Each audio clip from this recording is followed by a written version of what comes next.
She thought the German Shepherd had become possessive of the baby. It hadn't. It had become possessive of her. And it turned out there was a reason. Everyone kept saying how well she was doing. Fiona Kessler was 31 years old, 11 weeks postpartum, and doing well in the way that is measured by output. The baby was fed. The baby was clean. The baby had appointments. The baby was gaining weight. By those measures, Fiona was performing the role correctly. That performance was nearly all that remained. What wasn't being measured by anyone was that she had not slept more than 90 minutes in a continuous block for 5 weeks. That she had been in the bathroom twice this week when she heard Asher cry and hadn't immediately moved. That she had sat at the kitchen table for 11 minutes one morning holding an empty coffee cup, thinking nothing at all. That she had looked at the back door 3 mornings in a row with a feeling she didn't have a name for. Not a specific thought, a feeling like doors. Their German Shepherd mix, a 5-year-old brindle dog named Quill, had lived in this house for 3 years before Asher was born. He was not a demonstrative dog. He was present and loyal in a contained way.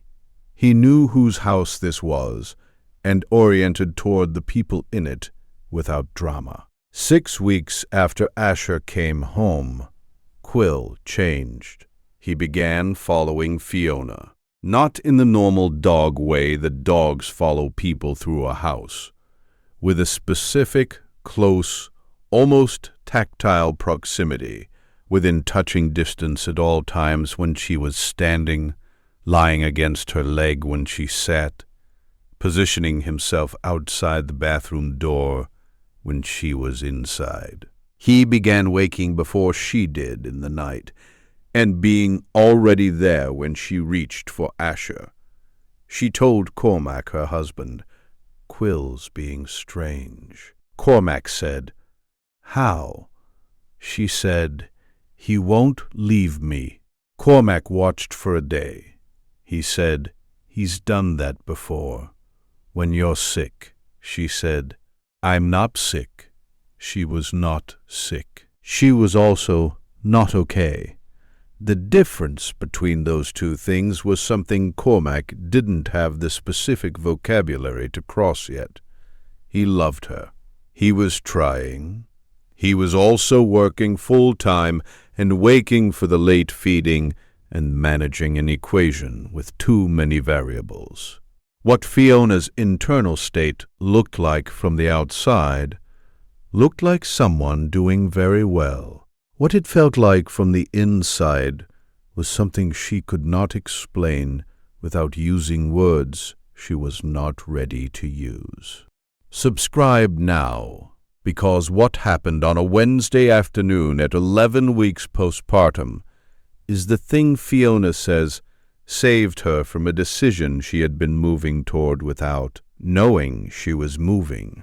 She was sitting on the bedroom floor with Asher in her lap. Quill was beside her. He pressed his full weight against her left side, his shoulder to her ribs, and made a sound she had never heard from him. Not a whine, not a bark, something lower, more sustained, the kind of sound that originates below the lungs. Then he picked up her phone from the floor beside her and put it in her lap. She looked at the phone. She looked at Quill. He made the sound again. She called Cormac. She said, "I think I need help." That sentence was the sentence.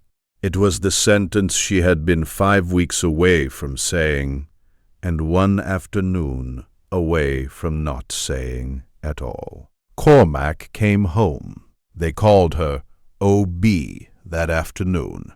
Within a week, she had a diagnosis, a therapist, and a medication that began working within 3 weeks. Within 4 weeks, she looked at the back door in the morning and did not have the feeling of doors.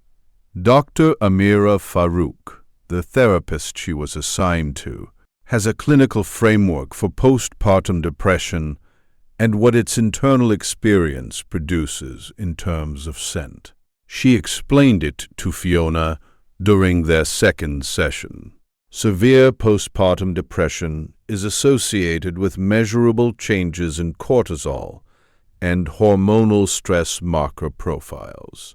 These changes alter the chemical signature of a person's skin, breath, and sweat at concentrations detectable by animals with high olfactory sensitivity. Dogs who live in close proximity to a person experiencing a significant depressive or anxiety episode often register the chemical shift before any behavioral symptom is obvious. What you're describing, a dog that physically repositioned itself in close proximity, initiated contact behaviors, and ultimately produced an alerting action, is documented in the literature on emotional support and detection behavior in domestic dogs. She paused. He knew before Cormac did. He knew before you did. Has your dog ever changed their behavior toward you in a way that made you finally pay attention to something you'd been setting aside? Tell us in the comments. These stories deserve to be heard. Fiona is doing well now, not in the performance sense, in the actual sense. Asher is 6 months old and rolls both ways and grabs everything and has the laugh of someone who finds the world very promising. Quill still sleeps against her side, not every night, on the nights she needs him to. She says she doesn't know exactly how he knows. She has stopped needing to know exactly. She knows that he picked up her phone and put it in her lap and made a sound that started a sentence she had been 5 weeks from not being able to say. Every guardian deserves to be recognized, even the ones who never asked for anything in return. If stories like this matter to you, subscribe so you never miss the next one. She asked him once, in the way you ask a dog a question when no one is listening, in the particular quiet of the morning before the rest of the house woke up. He looked at her with the direct amber gaze of an animal that has decided something is its business and does not require explanation for the decision.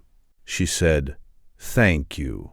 He pressed his head against her knee and exhaled. Next, a Rottweiler who began waking every night at 4 a.m. and standing at a specific wall, and what the electrician found inside it.